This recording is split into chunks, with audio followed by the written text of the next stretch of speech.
Today we're going to figure out and understand what long day, intermediate day, and short day onions are. Plus we're going to plant some.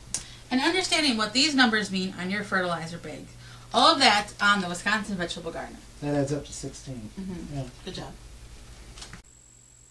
We encourage you to try everything you see on the program. Grow your own, know where your food comes from, and know what's in it.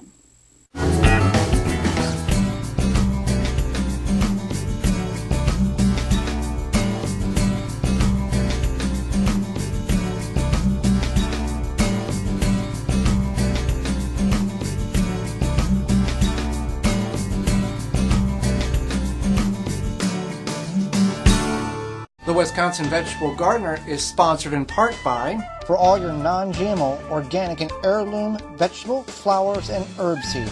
Visit dollarseed.com. Organic fertilizer for the health-conscious organic home gardener. Family owned and operated. Visit thewiveggardener.com. Sioux Greenhouse and Landscape Supply, located in Wausau, Wisconsin, focusing on certified leaf compost, an excellent amendment for poor soil, retains moisture and adds nutrients, which equals less watering. Available in Labor Saver pre-filled trays and pots, bag and bulk. Visit SiouxCompost.com. Don't poison your garden with municipal water. Attach a Body, Mind, and Soil water filter to keep your garden healthy. Visit bodymindandsoil.com. No measuring, no thinking. Stamp it, plant it, stop plotting, start planting. Gardenstamp.com. Authentic Haven brand soil conditioner for the home gardener. Easy to brew. Visit manuretea.com. Welcome to the Wisconsin Vegetable Gardener. I'm Joy Baird. Well, it's time to get your onion seeds started indoors. Now, you want to start your onions, and we're starting some leek seeds, about 8 to 12 weeks prior to your last frost date. Now, understanding onions is not as complicated as it may seem. They're dropped into 3 different categories: long day, short day, and intermediate day or neutral day. Let's look at the map. Long day, as is indicated, is the northern portions of the United States. Intermediate day is the section in the center, and short day is the southern portion. Now, short day are the onions and leeks that you would plant. You would typically plant those in late fall and grow them over the winter months because you get a cooler time there. Up in the northern portions, like here in Wisconsin, we've got to wait until spring. Same as intermediate. Now, how do you determine whether or not you what variety to pick?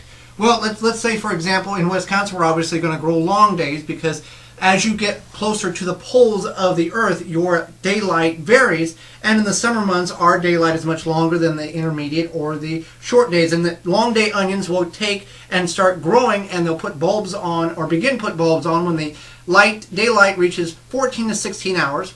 The intermediate group here, about 12 to 14 hours. In the southern group, when the sunlight reaches about 10 to 12 hours during the day. Now, the onions just naturally know this, so it's not something you have to do.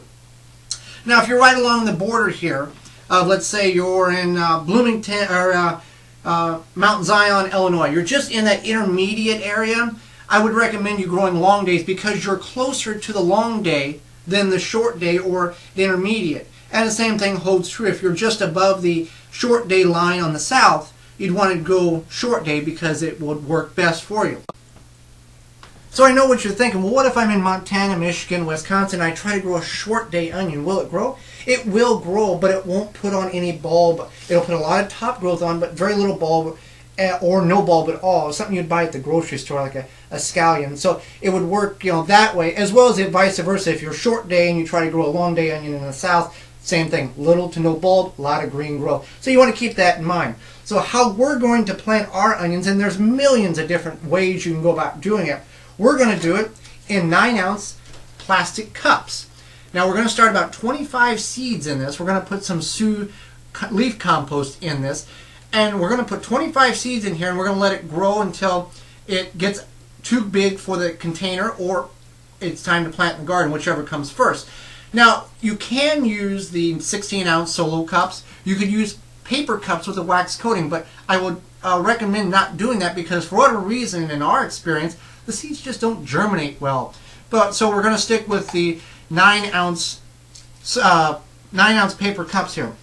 we've got in these nice trays here that we actually picked up on junk day one day that the neighbors were throwing out, and these actually had flowers in them that you get at your local home and garden center.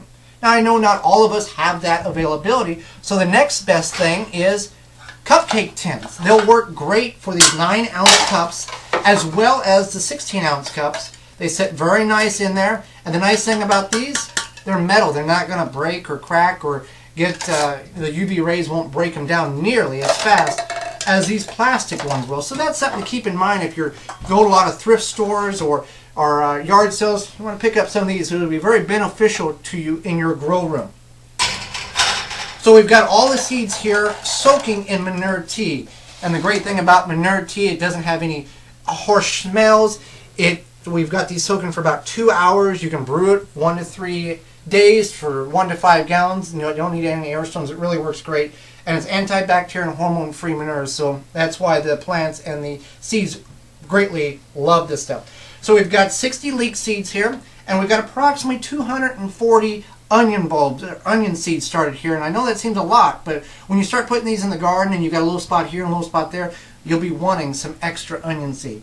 So basically it's pretty simple after all that. We're just going to take some leaf compost from Sue's compost here. Nice thing about leaf compost, we've talked about this on the program time and time again, the great benefits that leaves have for the plants when they break down into a compost form. And this stuff is black gold. That is some great stuff there.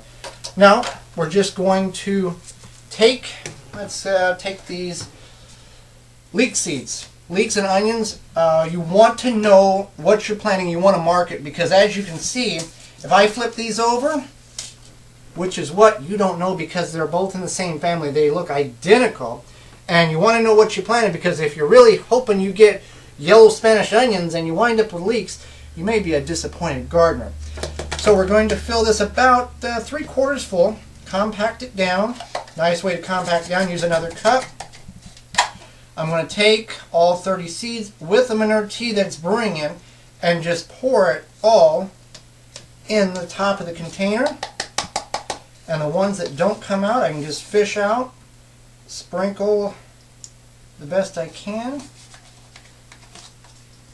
And then I'm just going to take a little more compost and sprinkle in the top. And these will germinate in about 7 to 14 days. You want to keep them in a warm spot, and then as they germinate, that you can see how well you've done.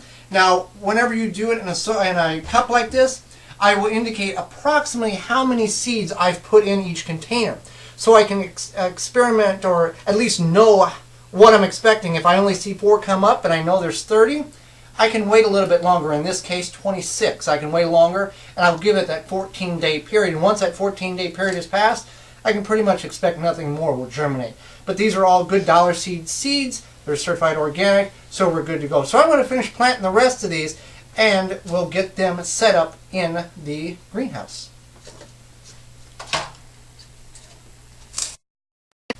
So we've got them all planted.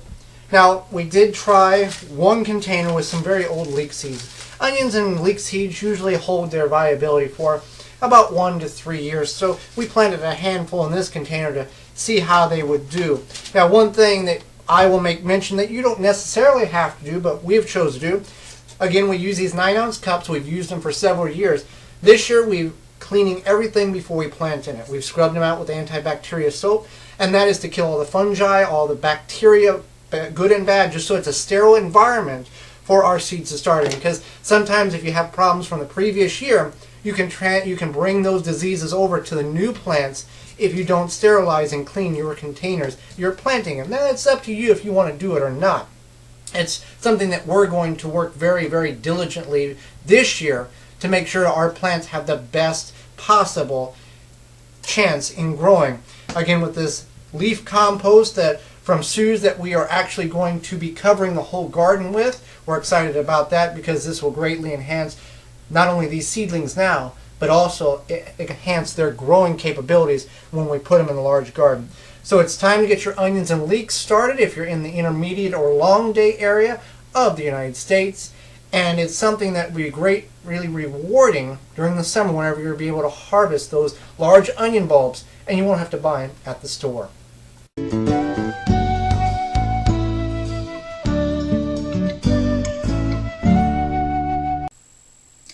So you're at the local home and garden center or you're online, you want to buy fertilizer for your plants. So I'm going to tell you about what the main three components of your fertilizer are.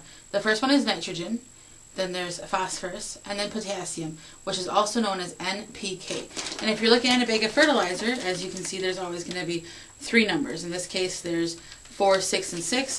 But sometimes you might have something where there's 12, 0, and 0 different numbers. And obviously, they're not going to equal 100% because there's different things in that fertilizer, different components. But these are the main three. Nitrogen helps aid in the plant growth. It helps photosynthesis, and it makes the leaves green. Phosphorus helps the nutrients move around the plants. It also aids in strong root growth, and it helps strengthen those roots. Potassium helps ward off tough conditions such as if there's too much heat, too much cold, drought, and even wards off pests. It helps water efficiency, and it activates the enzymes within the plants. When you go to look at the fertilizer, it's going to, like I said, tell you what is in each bag of fertilizer, whether it's online or in your home and garden center. In the case, say your plants are yellowing in the leaves, it means you need more nitrogen. If you're lacking root growth, root structure, you're going to need more phosphorus. If you need an overall fertilizer, or maybe perhaps you need something to ward off if you live in extreme conditions, then you're going to need some potassium. Thank you for watching. Join us next time for more organic gardening and food preserving. I'm Holly Baird, and this has been the Wisconsin Vegetable Gardener. For more information, please visit thewwisconsinvegetablegardener.com.